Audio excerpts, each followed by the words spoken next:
It's unfortunate because there are really good people out there, very well educated folks and they actually do care. However, if the habitat overcomes, they start to care less. And then they'll just say, well, I got a good job, they pay me well, I'll just do the bare minimum. And nobody wants that. I really feel that this is a direct connection to what Bob taught him. So this person had a bad injury, became paralyzed from the neck down. If it was me, give me a 22, I'll take care of this out in the forest. But it wasn't me. It was this person that Bob helped out. That injury that happened, that this life-changing event, he treats it like nothing happened. He treats it like, well, it happened to me, but I got to be positive. I got to be mission driven, and I got to help people because I still have value. And that is what Bob Donaldson does the best. He improves the perspective of value to people to the point that if you really believe and do the practice things, the actions, you might be able to get over an event like being, I don't know, paralyzed from the neck down. My name is Gerald. Currently, they call me a client director for Kennedy Jenks Consulting Firm, and up here in Sacramento, California. My job is, number one, can I help build a business relative to asset management and asset performance management? Number two, can I build a network of new clients and bring new business in? And that could be asset management or general engineering services as well, or typical engineering services. And then number three, can I help build a young team so they could take on the challenges of engineering consulting? And also not only build them, but how do we retain them as well? Keep them knowing that they're valued, I think is the biggest part of my job. So several years ago, right after I met Bob, I get a call from another engineer that worked for a company and said, hey, I understand that you know a little bit about operations and maintenance and how to solve problems with operations and maintenance. What they said was the operation and maintenance of a facility was basically inadequate. And they were seeing a lot of pain due to the inadequacy of work execution. And because of that inadequacy, they were violating permits, things like that. People were at each other's throats. The leadership of the client A didn't trust the 100 or so people that they were working for, and the leadership of client A just didn't know what to do.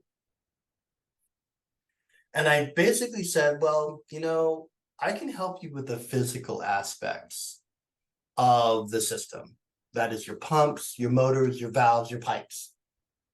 I could come up with a strategy, risk-based approach to actually trying to get this asset management program off the ground. And then on top of that, I do have a guy named Bob Donaldson who I thought of Bob like right away. And I said, Bob would be good to execute the improvements of the human capital. On top of that, Bob is an expert at wastewater as well. So all of a sudden I get this two for one. And so I got Bob, Wyatt, and I together. I said, here's my idea. I think there is asset improvement, asset reliability, process reliability, and human reliability. It was challenging for sure, because we were dealing with client A wasn't easy, but I wanted to see what Bob could. I already knew what Y could do, and I really feel that process biology, process control, and reliability and asset reliability is easier. It's very straightforward. But when it came to the human side, I was like, I don't know what Bob's going to do, but I want to see this thing work.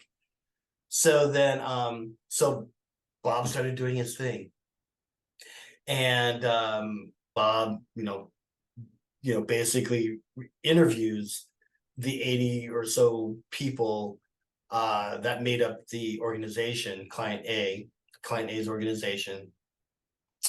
And in his head, he had them, he had a system where he can actually identify where they rank in terms of like, are they challenged, are they challenged? Are they happy with their organization?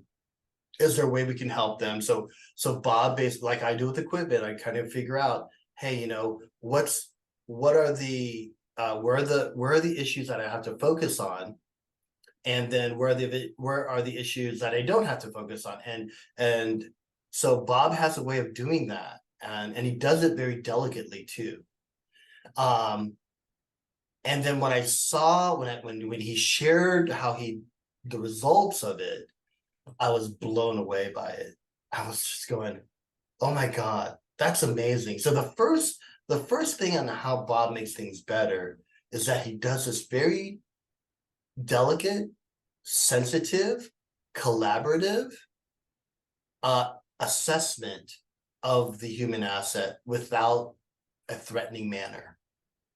And that becomes, I think he does it so well, I don't think he knows that they're already building trust in that. Not only has he worked in the operation maintenance division, but then he brings this style to him where he's not only saying, hey, I'm going to assess you, he's actually educating them at the same time. And I thought that was a really cool way of building trust. And then the other thing is that once he does that, he immediately figures out what are the top 3 things that this person can do. And I know Bob has like, what are the top 21 things, but he really focuses on after he does the assessment, he has these list of actions that you can take as an individual. And he'll say, hey, look, you can do all of them. Or what he can do is say, and he did this with this one individual, do these 3 to 5 things and you'll be better. So this individual did that. And so the second thing that Bob makes better is that he increases the trust in the environment, and he improves that by just doing this very sensitive assessment. The third thing he does is he goes right after it, says, okay, here are the people I need to focus on, the assets that seem to be having trouble. And then he comes up with like this little mini program to just course correct that asset. But he does that with every critical asset, if I may. And then he does that with everyone, but he really says, I need to make sure I invest my time in these folks. And when he did that, he had this one individual that was ranked very low. So out of the 80 people, he was like at the very bottom group. And I said, well, Bob, what does that mean?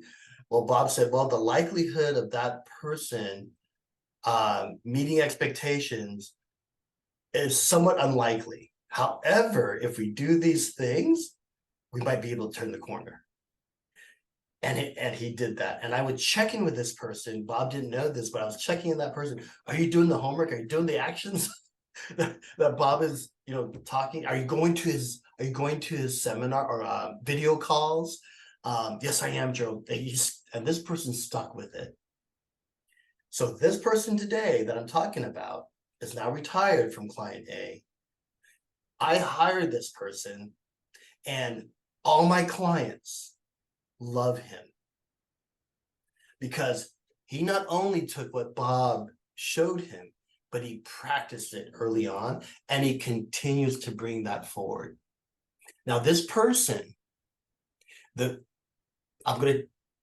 really feel that this is a direct connection to what Bob taught him 5 years ago. Because I think it was about 5 years ago when this happened. So this person had a bad injury recently. He fell down during a hike, hit his head, became paralyzed from the neck down. If it was me, give me a 22, I'll take care of this out in the forest. But it wasn't me. It was this person that Bob helped out. That injury that happened, that this life-changing event during his retirement years, he treats it like nothing happened. He treats it like, well, it happened to me, but I got to be positive. I got to be mission driven, and I got to help people because I still have value. And that is what Bob Donaldson does the best. He improves the perspective of value to people, to the point that if you really believe and do the practice things, the actions, you might be able to get over an event like being, I don't know, paralyzed from the neck down. That is what I call teaching.